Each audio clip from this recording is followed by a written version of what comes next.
అందశ్రీ అన్న చనిపోవడం అనేది యావత్ కళారంగానికి చాలా లోటనే చెప్పాలి. ఎందుకు అనంటే ఈ సందర్భంగా నేను ఒక మాట అయితే చెప్తా. యావత్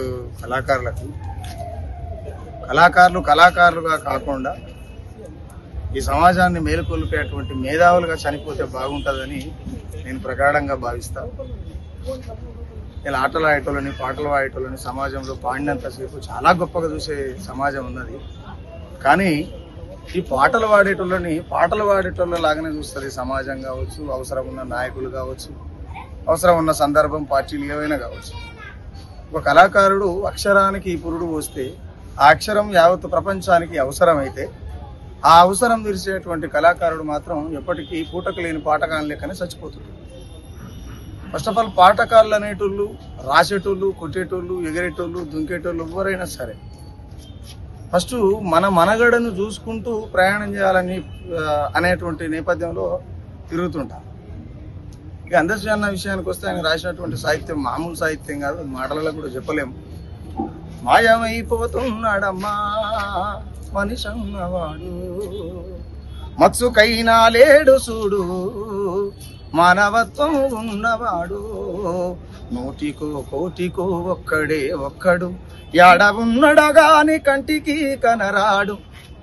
ఇట్లా అనేకమైనటువంటి చాలా చాలా చాలా గొప్ప సాహిత్యాన్ని రాసినటువంటి అందశ్రీ అన్న మన మధ్యలో లేకపోవడం చాలా బాధాకరమైనటువంటి విషయం అని చెప్పి తెలియజేస్తాం. ఈ రోజున ఒక పాటల శిఖరం, ఓరుగల్లు శిఖరం, ఓ పాటల కోట కూలిపోయినటువంటి సందర్భం. అందశ్రీ గారు లేకపోవడం అనేది మా మధ్యలో మాదిగ జాతిలో పుట్టినటువంటి వ్యక్తిగా ఓ కళానికి ఎంతో కీర్తిని తీసుకొచ్చినటువంటి వ్యక్తిగా రాష్ట్ర ప్రభుత్వంలో ఆయన పాటలు పల్లెకే కాదు యావత్ తెలంగాణకే, ఓ తెలంగాణ ప్రపంచాన్ని మేలుకొల్పే విధంగా, ఓ తెలంగాణ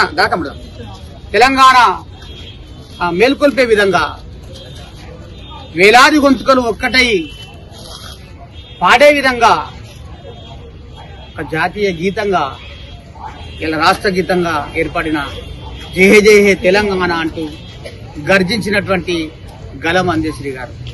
అలాంటి గలం ఇవాళ మోగబోవడం అనేది మా కళాకారులకు తీరని లోటుగా భావిస్తా ఉన్నాం. ఏదేమైనా అందశ్రీ మాకు భౌతికంగా లేకపోవచ్చు, కానీ తను రాసినటువంటి రచనలు కావచ్చు, పాటలు కావచ్చు, వ్యాసాలు కావచ్చు, ఎన్నో కావచ్చు, అవన్నీ కూడా మా గుండెల్లో ఉన్నాయి, మా గొంతుల్లో పాడుతూ ఉంటాయి, మా పెన్నులో ఒక గన్నులాగా పనిచేస్తూ ఉంటాయి. ఆ పెన్నులో పదమై అందశ్రీ కలమై గలమై పోతుందని చెప్పి తెలియజేసుకుంటూ ఆయన ఏ లోకంలో ఉన్నా కూడా కళాకారులందరి తరపున, కళాలోకం అందరి తరపున వాళ్ళ ఆత్మకు శాంతి కావాలని మనస్ఫూర్తిగా కోరుకుంటా ఉన్నాను.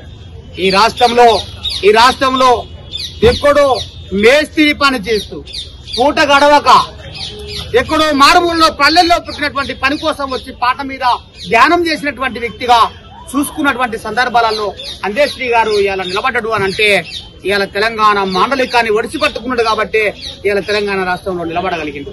కాబట్టి మిత్రులారా, ఇదంతా కూడా మనం అందరూ కూడా గమనించాలి. రాష్ట్ర ప్రభుత్వం ప్రభుత్వ లాంఛనాలతోని సన్నాహాలు చేస్తుంది, గర్వపడతా ఉన్నాం. ఇలాంటి కళాకారులకు మీరు ఇచ్చే గౌరవంగా మన గవర్నమెంట్ ఏదైతే ఉన్నదో రేవంత్ రెడ్డి గారికి మనస్ఫూర్తిగా కళాభివందనాలు తెలియజేసుకుంటా ఉన్నాం.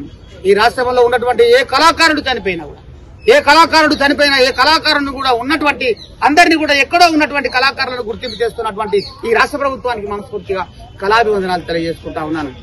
మాయమైపోతున్నాడమ్మో మనిషన్నవాడు, ఓ మచ్చుకైన లేడు చూడు మానవత్వం ఉన్నవాడు, నూటికో ఎక్కడో అక్కడ ఎడ ఉన్నడగాని కంటికి కనరాడు, 25 పైసల గర్వత్తులు గాల్చి 65 కోట్ల వరములు అడుగుతాడు.